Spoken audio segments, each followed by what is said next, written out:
तो इजराइल जो अपने मजबूत एयर डिफेंस के लिए जाना जाता है, अब उसी के सिस्टम पर बड़े सवाल खड़े हो गए। ईरान ने एक ही रात में 4 मिसाइल वेव दागी। तेल अवीव से लेकर अराद तक कई शहर दहल उठे।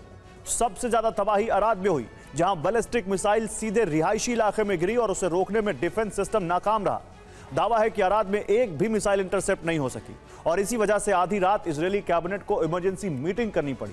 अब सवाल यही है कि आखिर वो कवच जिस पर इजराइल को इतना भरोसा था, वो फेल कैसे हो गया। ईरान की रेवोल्यूशनरी गार्ड ने दावा किया कि उसने इजराइल के सैन्य ठिकानों और सुरक्षा केंद्रों को टारगेट किया और इन हमलों में 200 से ज्यादा लोग मारे गए।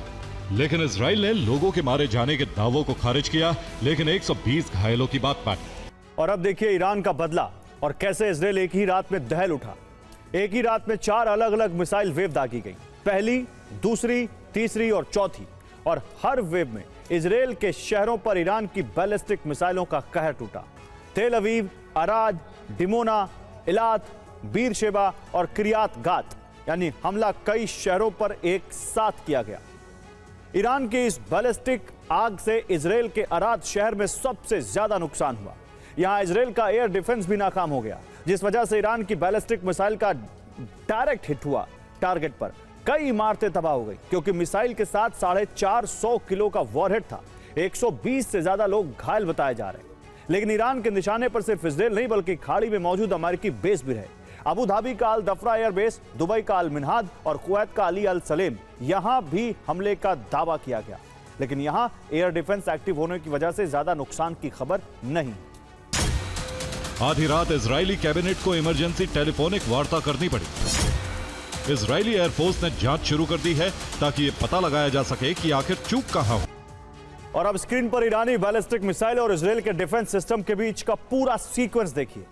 ईरान की बैलिस्टिक मिसाइल के जवाब में इजराइल के एयर डिफेंस सिस्टम की मिसाइल लॉन्च होती है, फिर मिड एयर में आगे बढ़ती है, जिसके बाद इंटरसेप्शन पॉइंट आता है जहां ईरान की मिसाइल को रोका जाना चाहिए था। लेकिन यहीं पर सिस्टम फेल हो जाता है और ईरान की मिसाइल अपने टारगेट तक पहुंच जाती है। सवाल यही है कि आखिर इजराइल का कवच फेल कैसे हुआ। इजराइल के 3 बड़े डिफेंस सिस्टम हैं जो 3 लेयर में काम करते हैं। आयरन डोम जो शॉर्ट रेंज इंटरसेप्शन के लिए है, डेविड स्लिंग जो मीडियम रेंज खतरों से निपटता है और एरो 2 जो लॉन्ग रेंज बैलिस्टिक मिसाइल को रोकने के लिए इस्तेमाल होता है।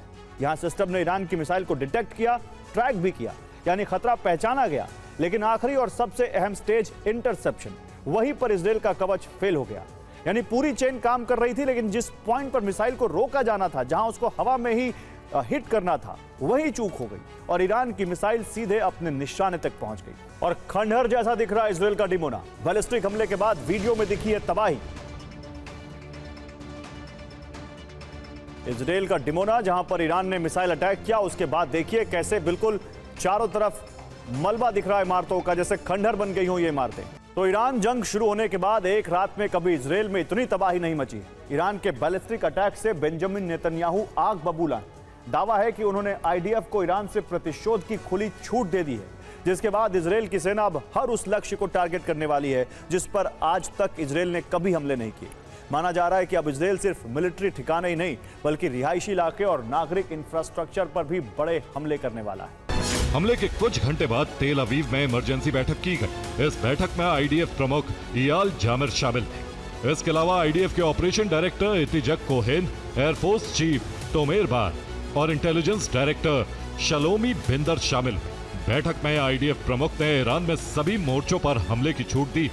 साथ ही कहा कि ये हमले आज रात ही शुरू किए जाएंगे। माना जा रहा है कि इजराइल ईरान में 16 पावर प्लांट, परमाणु पावर प्लांट और तेल डिपो पर हमले कर सकता है ताकि पूरे ईरान को अंधेरे में डुबाया जा सके। इस प्लांट को साल 2020 में बनाया गया था। इसकी क्षमता 8.4 मेगावाट है।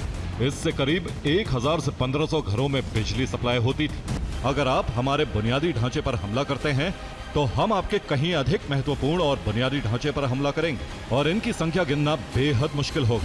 और ईरान को रोकने और इजराइल की सुरक्षा के लिए मुस्तफा की बैलिस्टिक मिसाइल शक्ति का तबाह होना बेहद जरूरी है। इसलिए अब आईडीएफ एक खास प्लान के मुताबिक हमले कर रहा है। मिसाइलों के असेंबली प्लांट, पार्ट्स बनाने वाली फैक्ट्री और फ्यूल बनाने वाले प्लांट इजराइल के टारगेट पर।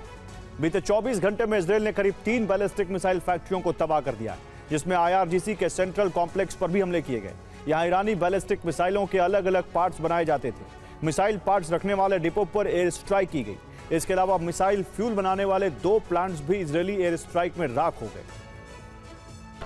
इधर बीते 24 घंटे में इजराइल ने ईरान के करीब 5 शहरों पर भीषण हमले किए हैं। तेहरान, बुशहर, करम शाह, इस्फहान और डेज फुल पर हमले किए गए। यहां इजराइल का टारगेट ईरानी सैन्य ठिकाने